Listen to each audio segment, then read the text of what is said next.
What's going on, guys? It's no surprise we're back working on this 1965, but we're going to be doing something a little bit different today. You guys know the election, the pandemic that's been going on, and people are going crazy. We're going to be turning this 1965 into a doomsday bug out survival rig, and it's going to be super awesome. Hopefully you guys enjoy. Today we're going to be doing the first part, which is building a tent over the bed. So basically what we're going to do to turn this into a survival bug out rig is we're going to turn the bed of this thing into something livable. So what we're going to do is make a canopy slash tent that goes over the side, and then in other videos we're going to do some things that will make this space livable. We're going to make a bed. We're going to put that toolbox back on this truck. It's on my Cummins right now. We're going to put that rigid toolbox back here. We're going to build a bed out of the old grain side, so I think it should turn out pretty good for a bed. And then we're just going to do a whole bunch of different stuff. You guys will have to stay tuned for those videos to find out what we're going to do. But basically, today we're going to build the tent. And what we're going to do is we're going to take some PVC pipe and some tarp.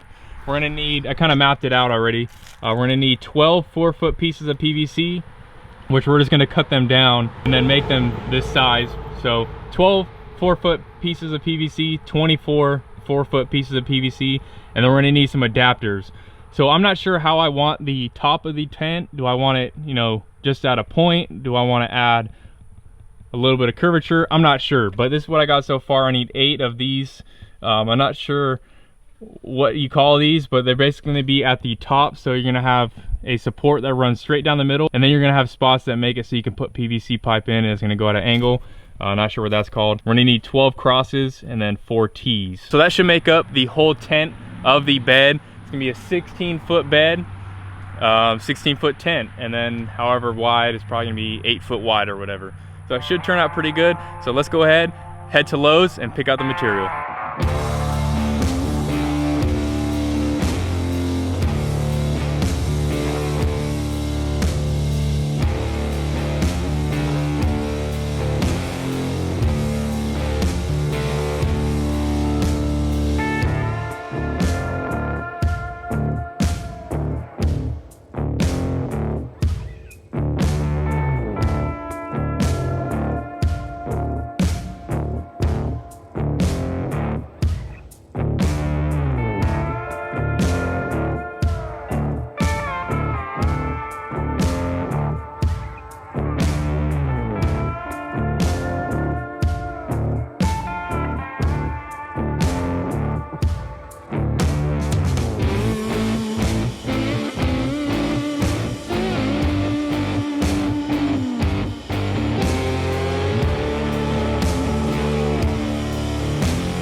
Alright, we are back to Lowe's, and as you can see, we did not go with PVC pipe. So I'm here with my buddy Justin. He's going to help me today, but we went with some 1/2-inch conduit. Now the reason for that being is you can obviously guess that PVC pipe is going to be really flimsy, and if I have this on while I'm driving, I'm not going to drive with the tarp on. The tarp will be added after we drive. Say we're going to bug out somewhere, we're going to drive without the tarp, and then when we get to the place that we need to be going, we'll put the tarp on, and that will save it from being just a big old kite, you know. Went with 1/2-inch conduit, and then we got just a whole bunch of stuff. You guys saw I got a tarp from Harbor Freight. We got some bungee cords that will hold the tarp down. And then at Lowe's, obviously got 12 sticks of conduit that are 10 foot long. So I'm just gonna go ahead and do 5 on each side. No need to do 8, it's just really overkill. And if you guys are on a budget, good with 5. Got 5 per side, but these are 10 feet long, so we're gonna be able to cut them in half and use 1 for 2. So it really saves on material if you do it that way. You don't want a big old 10-foot tent. So I think we have enough conduit.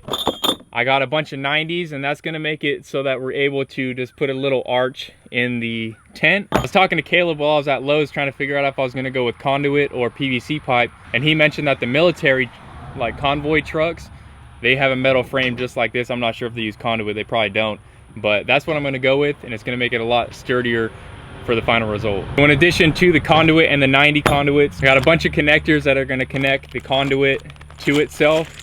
So we have, I think 20 of those. It should be enough, hopefully. A bunch of 90s. And then I got some lag screws for the holders that are gonna hold it to the side of the bed. And yeah, that's about it. Got $150 worth of stuff right here. Should turn out pretty good.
So while Justin is cutting those down to 5-foot sections, what I'm gonna do now is to set up these conduit hangers. We're gonna have 2 per post. So like I said, we're gonna have 5 on each.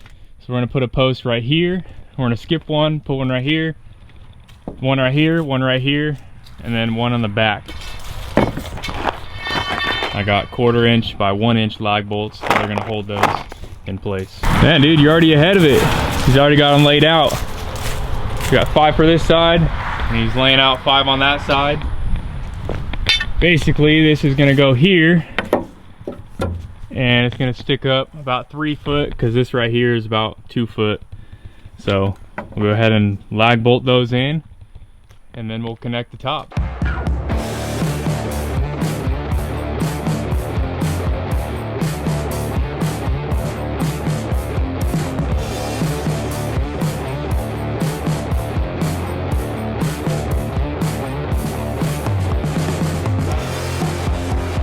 Dang, dude, look at this. Man, we got the first side done. So we're gonna give you the in-depth version on that side, but just real quick, lag bolt the holders in and screw the post in. Really easy. But I think this is gonna turn out really good. So after we're done with this, we're gonna take one of these 90s and one of these adapters, and then just adapt the 90 up there. And then we'll run another piece. We just have to figure out the length of it. Run another piece to the other side. It's going to connect to another 90, and then down on that side. So we're working on this side now. The first thing you want to do is find where you want them placed. We have ours placed at 6 inches and 13 inches, and then you find the middle, which is 1 3/4. And then all you do is drive that lag bolt down in there. First time using a drill? Yeah.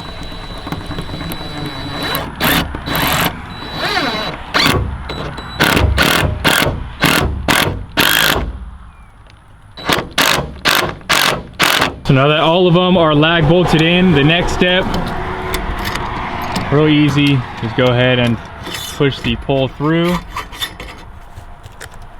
and then just tighten them down.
right, look at that. Man, we got the frame, the skeleton done.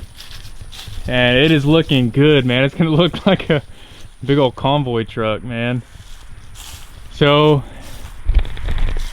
one thing I didn't really put a lot of thought into, because this conduit doesn't really have the right connections that I need to do this, but I want to put some bracings at the top to keep everything held together, because right now each one of these arches is only supported by this and it's not connected to anything else.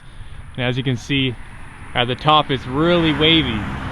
So I got 2 extra pieces of conduit, and my thinking is we have to try and get these. They're gonna go straight along the top.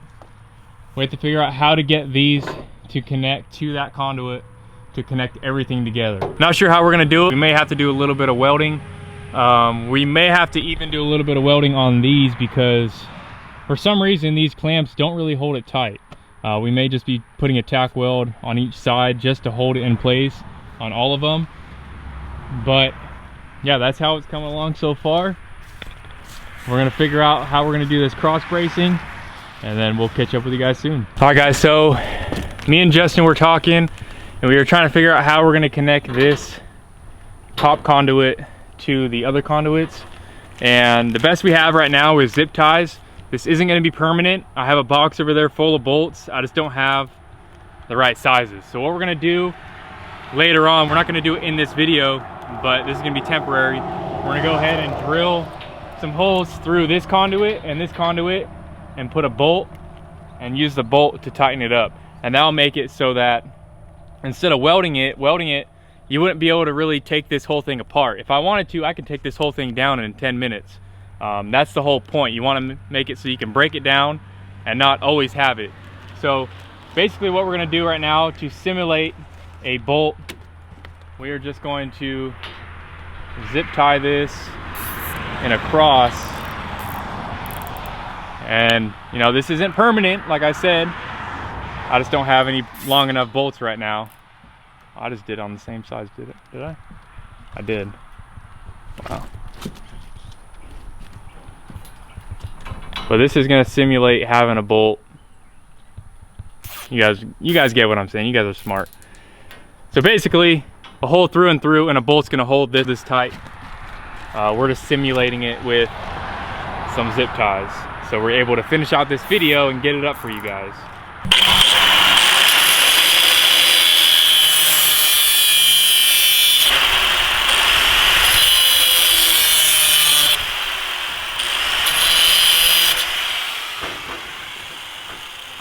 Pretty sure it's this one. I think that one's too small.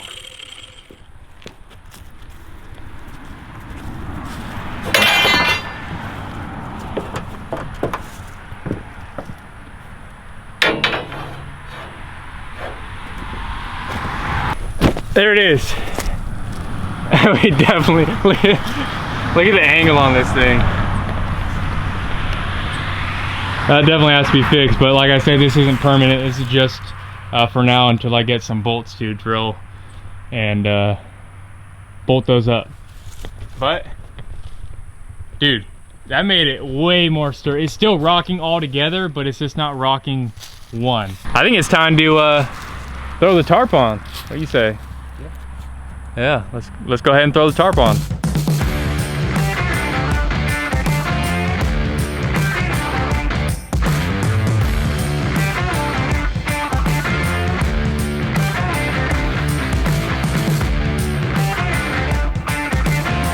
This thing is sick.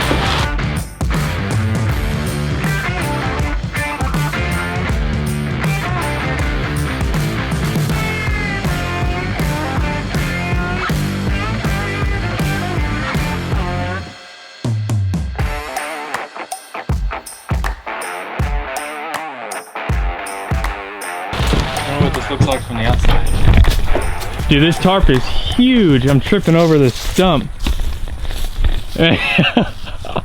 Dude, it looks like a big old military truck. We still have to bungee strap all the sides down. But man, turned out pretty good. Nice and cool on the inside. Oh, we got a ton of extra on this side. We got to pull it.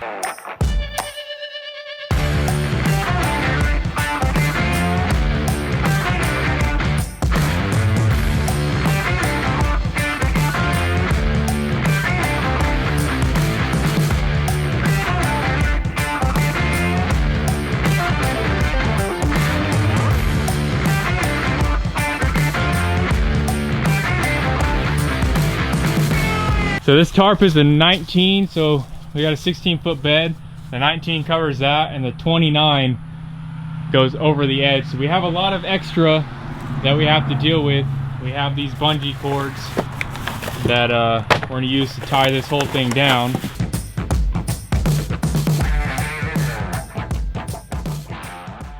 All right, guys, there it is. This is part one of the survival rig, Doomsday Shelter, bug out mobile. I don't know what to call it. Let me know in the comments below. But there's part one of us building the big old tent to go on the back of the 1965. And let me tell you what, I think it came out pretty good.